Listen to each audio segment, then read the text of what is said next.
discours de conclusion de cette belle journée, Julien Aubert.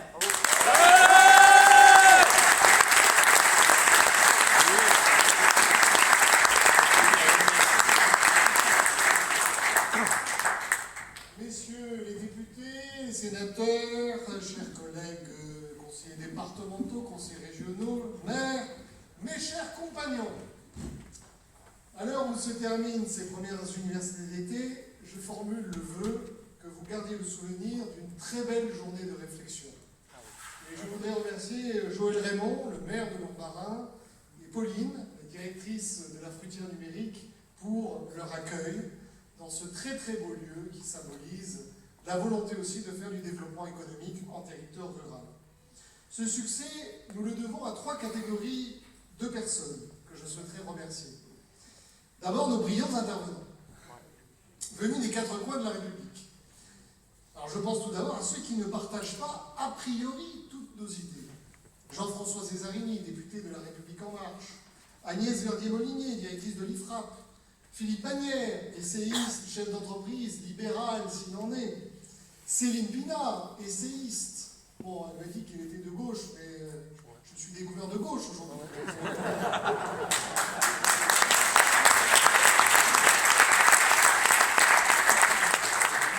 Je veux également citer les personnalités issues de la société civile, expertes dans leur domaine, comme le général Frédéric Bette, Arnaud Tessier, qui était président des anciens années de l'École nationale d'administration, on ne l'a pas dit tout à l'heure, Régis de Castelnau, Anne-Marie Le Pourrier, Guillaume Bigot ou André Berkoff. Enfin, je veux saluer nos élus, qu'ils soient membres d'Oser la France, comme Patrice, Stéphane, Jean-François, René-Paul, Alain, Arnaud, Bernard, ou qu'ils ne le soient pas, à l'instar de Guillaume Larrivé, bien qu'illustre membre des Républicains. Victor Hugo voulait que la République ait 2 noms, qu'elle s'appelle liberté et qu'elle s'appelle chose publique. Vous l'avez compris, mon souhait était de faire se rencontrer, en toute liberté, des personnalités de diverses sensibilités. Des personnalités libres de s'affronter, d'échanger, de se retrouver, au-delà de leurs engagements et de leurs différences. Parce que c'est cela la République, c'est cela la chose publique. Oser la France n'est pas oser la droite. C'est un mouvement ouvert à tous ceux qui défendent une certaine idée de la France et veulent combattre pour une civilisation au service de l'homme, avec un grand H. N'est-ce pas? On n'attaque pas sur l'égalité homme-femme. À tous ceux qui se reconnaissent aussi bien dans la pensée gaulienne que dans ces mots de Jean Jaurès, la République, c'est le droit de tout homme à avoir sa part de souveraineté. Cette vision de la politique, cette vision de la France et de la République, nous sommes nombreux à la partager au-delà de nos clivages politiques. Pour autant, faire venir plus de 200 personnes en ce premier week-end de la rentrée dans notre belle terre de Provence n'était pas chose aisée. Et ce succès, nous le devons donc aussi et surtout à l'équipe d'organisation de la France et de l'Europe. Je veux remercier tous ceux qui ont œuvré à la réussite de cette opération. Gabriel Bellamy, notre secrétaire général, Christophe Corsinier, qui a mené par la réussite toute la journée, monsieur Louis Richard, Paul Fouquet, Patrice Serra, Olivier Noël, Charles Assembline, Antoine Valentin, Pierre Lager, Stéphane Sauvageau, Dominique Bonoiseau, Fred Bonnet, Alain Bois, Lionel Coutois, Bernard Blanc, Marc Jaune, Laurent Marie, Christian Morin-Fabreau, Martine Ponce, André Raymond Renaud, Geneviève Robinet, Léonard Javid, Julien Coulon, Yves Bonin, Dominique Giraud, Fred Reynaud, et tous ceux que j'ai oubliés de citer ce soir.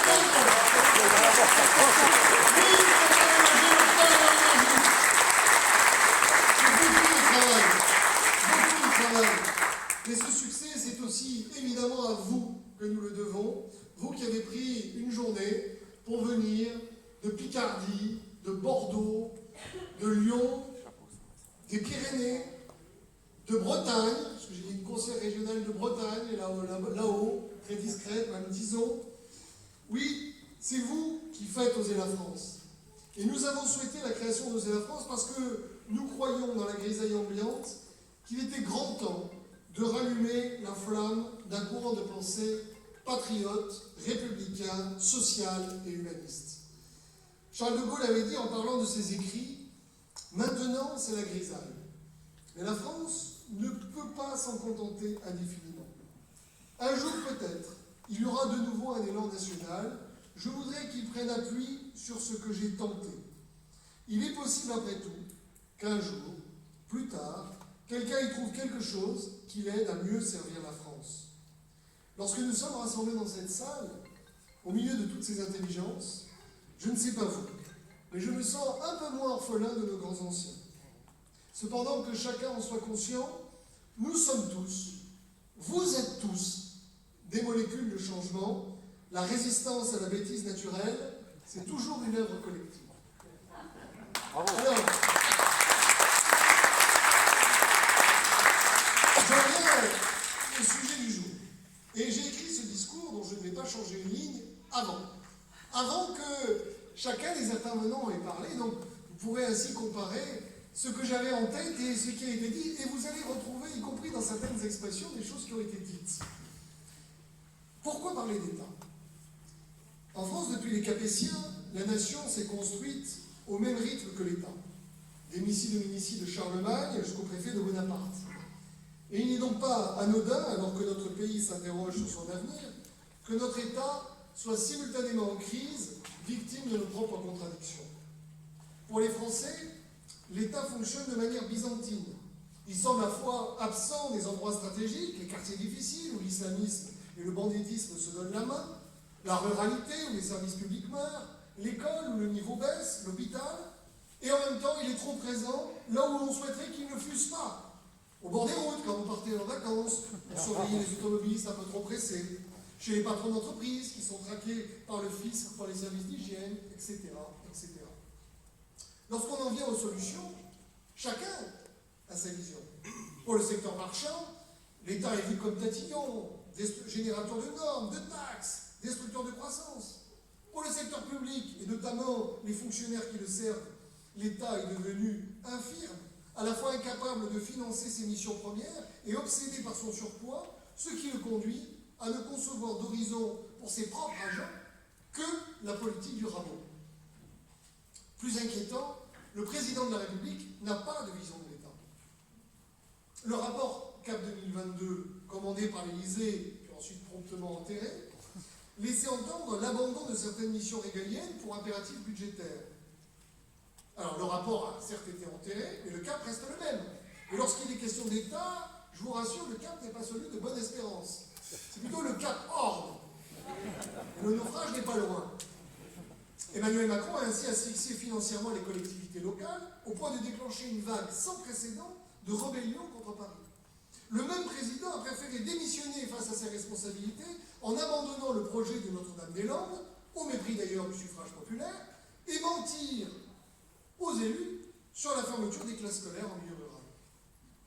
Un an après son élection, il ne prend même plus la peine de se cacher. C'est au grand jour qu'il se comporte désormais en chef de clan, en installant ses fidèles, ses copains, au poste de responsabilité diplomatique à Los Angeles, médiatique, Radio France, et maintenant parlementaire. Le perchoir est devenu une annexe de l'Élysée, achevant de rompre la confiance que les Français avaient placée en lui dans le contexte que l'on connaît. Au passage, les parlementaires se retrouvent honorés, parce que M. Ferrand, qui n'était pas digne d'être ministre, car il avait des affaires aux fesses, est digne d'être quatrième personnage de l'État.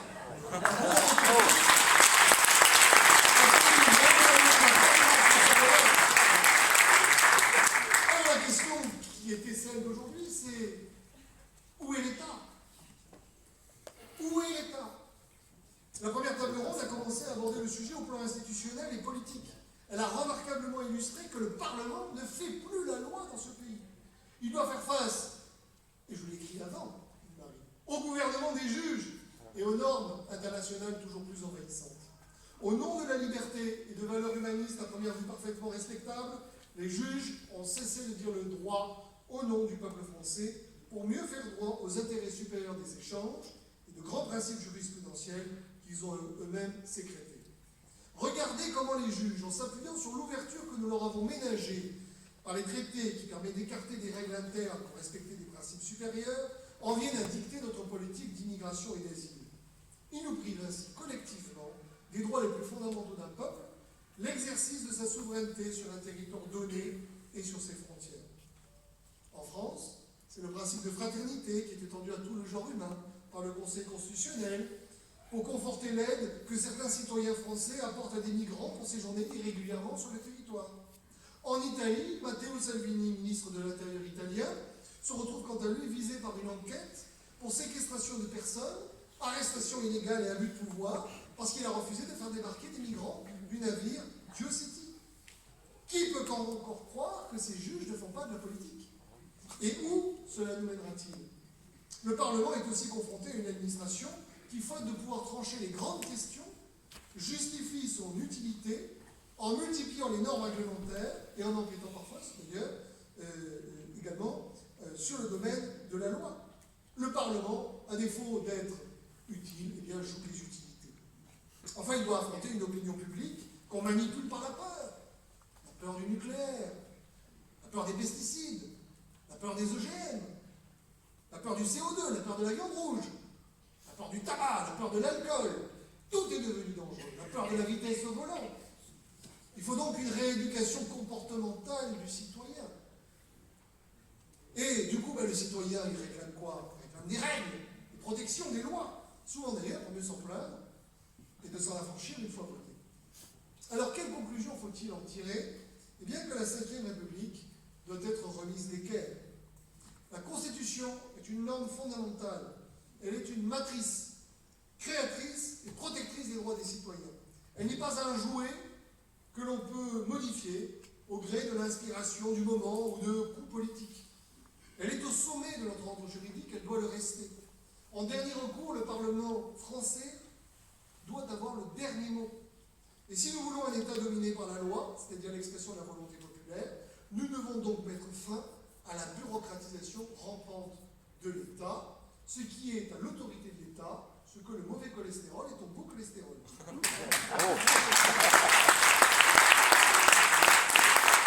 Retirer plus avant son pouvoir normatif aux parlements nationaux nous ferait basculer imperceptiblement dans une post-démocratie mondialisée, à la merci du pouvoir de l'administration, qui est elle-même influencée par les lobbies des acteurs économiques. Cela nous ferait perdre définitivement notre souveraineté. Un mot qui est d'ailleurs revenu dans chacune des tables rondes. Voilà pourquoi je suis favorable à permettre que par des lois de souveraineté, Guillaume Larrivé d'ailleurs avait expliqué son histoire sur le lit de justice, moi ce que je propose c'est qu'il y ait des lois de souveraineté par lesquelles un Parlement puisse casser une norme européenne dérivée antérieure, parce que la Commission européenne, malgré toutes ses qualités, reste une administration. Bravo, bravo.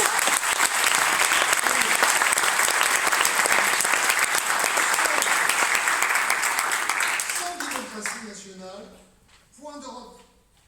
Le combattant de la liberté que fut Lech Walesa le rappelait en 2005, au lendemain du référendum français. Un jour, les Européens remercieront les Français d'avoir voté non, car la seule Europe qui peut marcher est celle des nations et des projets. Cette dépossession de la démocratie, qui se passe en grand au niveau national, a aussi lieu, entre guillemets, en petit dans les collectivités locales.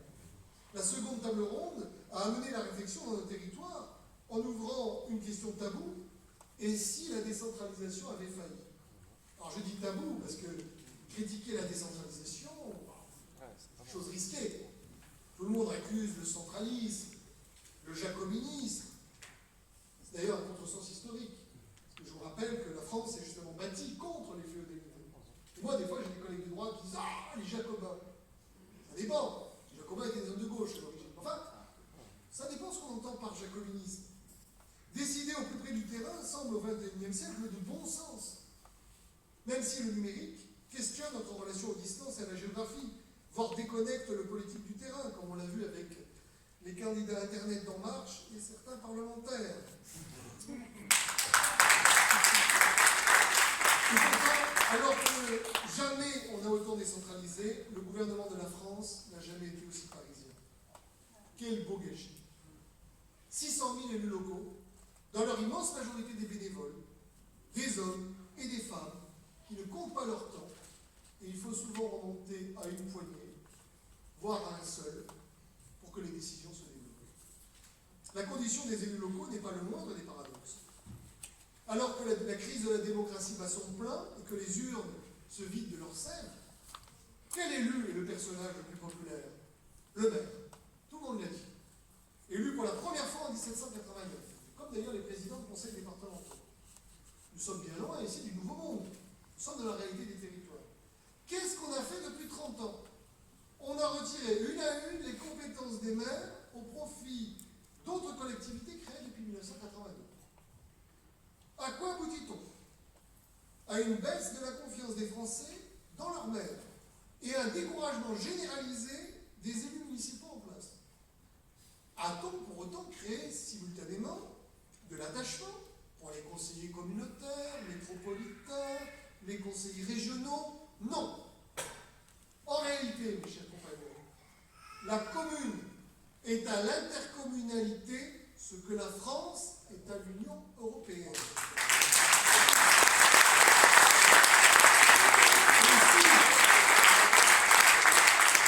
Nous voulons défendre la France, alors nous devons défendre cette petite patrie qu'est l'échelon communal.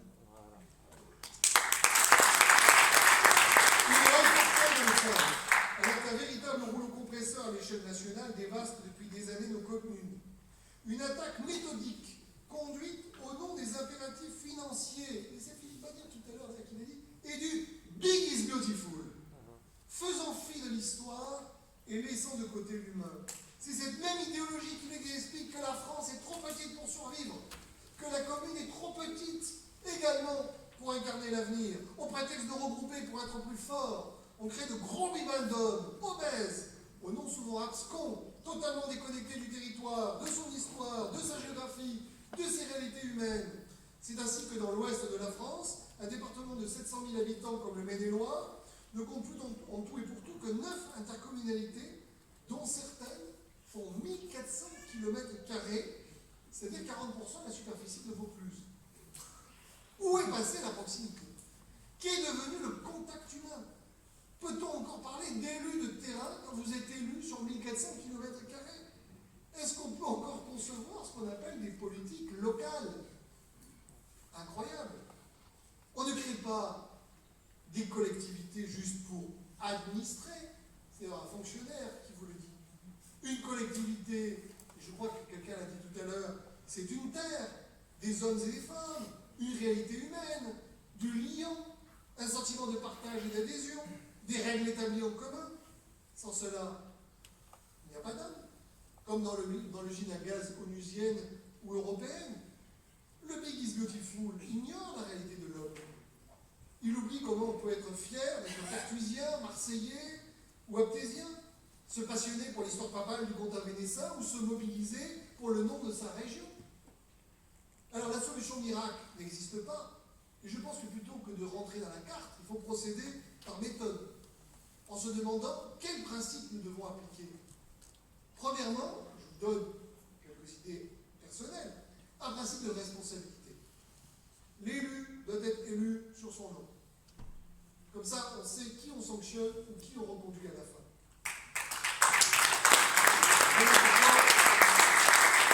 C'est le conseiller régional qui vous le dit, je n'aime pas les scrutins proportionnels. Ah, c'est très agréable. Vous êtes nommé par votre parti, vous êtes élu. C'est fabuleux.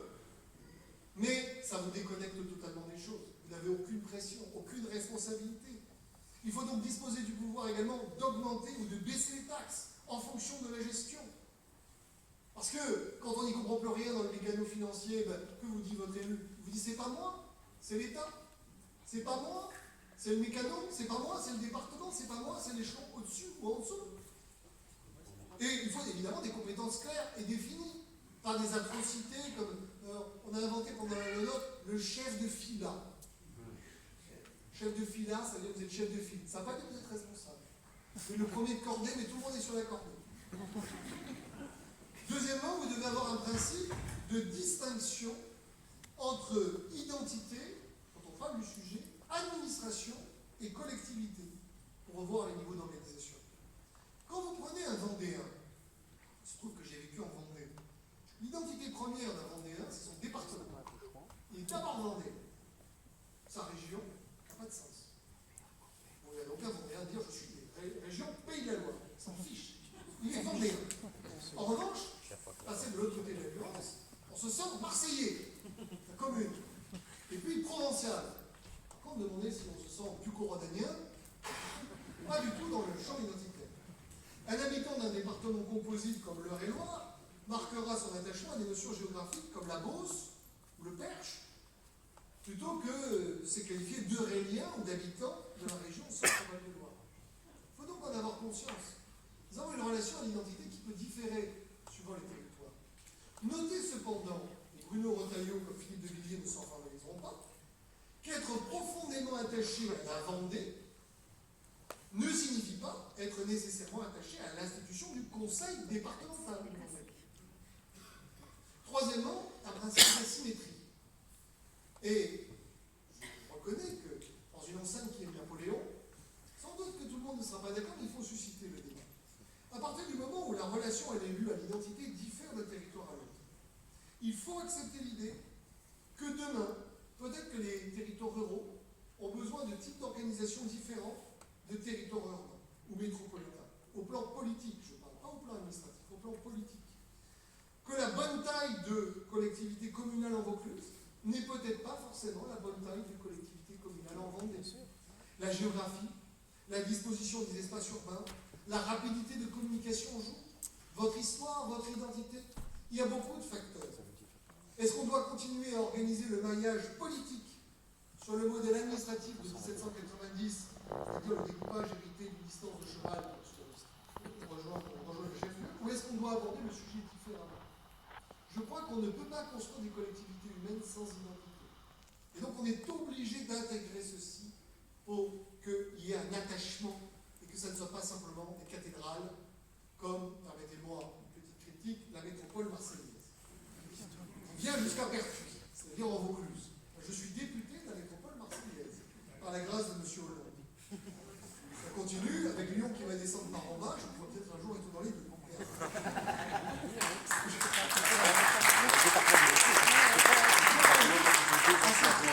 Un quatrième, nous devons innover. Par exemple, reprendre l'idée de Nicolas Sarkozy sur le conseil territorial, en scindant ces horribles binômes cantonaux